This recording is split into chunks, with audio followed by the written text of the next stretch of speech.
E-flite do have like 3 T28 RC planes, and this is the smallest 1.1. They also have the 1.2, then a really large yellow one. But the thing is, this is a really inexpensive RC plane. It's great fun to fly this one. It's lightweight, so you can fly slow and controlled. It's also really, I mean, uncomplicated.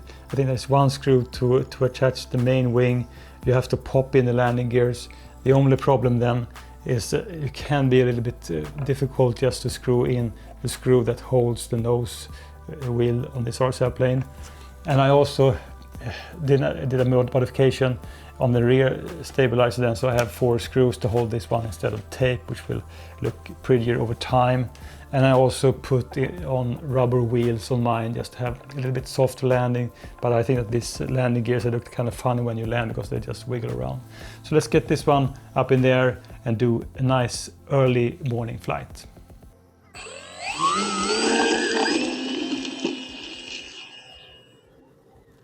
Once again, up really early in the morning, just at sunrise.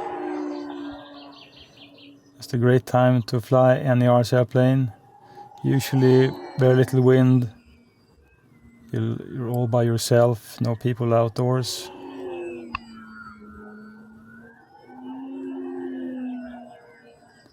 I enjoy to fly this RC airplane every time. I think it's a great and simple warbird.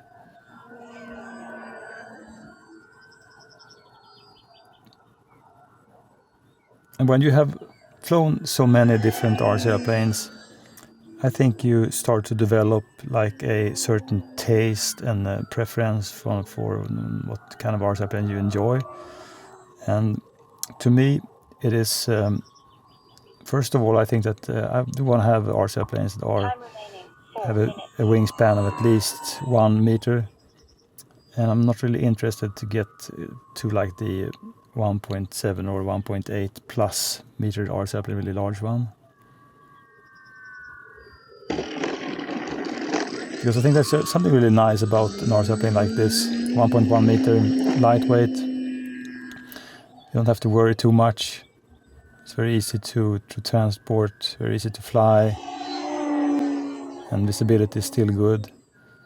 So just for comparison, when you go like below 1 meter warbirds that I've tried, they do become a little less, I mean, you have to work them a little bit more because the weight to lift on the wing is usually not as good as these a little bit larger RC airplanes then.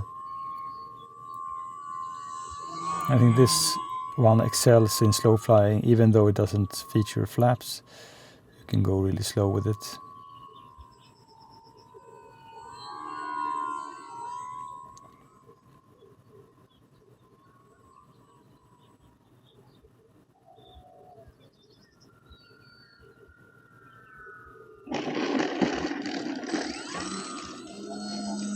Oops.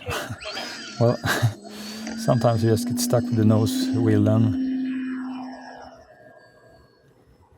So I think the landing gears might be the poorest thing on this RC airplane. So I wish for that they would have a little bit better construction, but this is the way the E-flite do like simpler landing gears. The same on the Haboos. So I mean, it is what it is. As far as how this one flies, I think it's difficult to ask for more, because it's so agile at the same time as it's very gentle and easy to fly. So just a perfect first warbird also for anyone who is interested in getting in warbirds.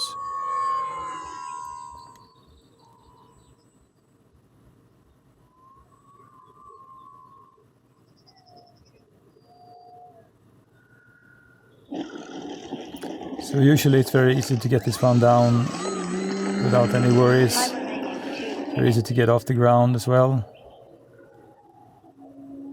And I'm running mine on a 4S 2200 milliamp battery. You can run this on 3S also. I think it's equally enjoyable. It's just that I want to have 4S just to push my RC plane more. And as far as inverted flying, I mean, you can just keep on doing it for how long as you please.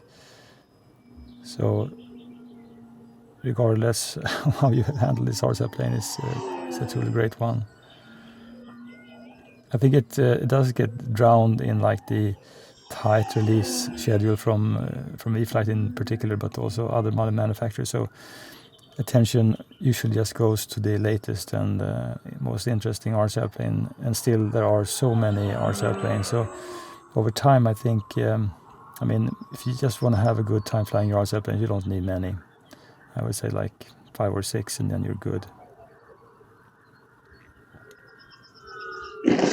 Oops, interesting landing.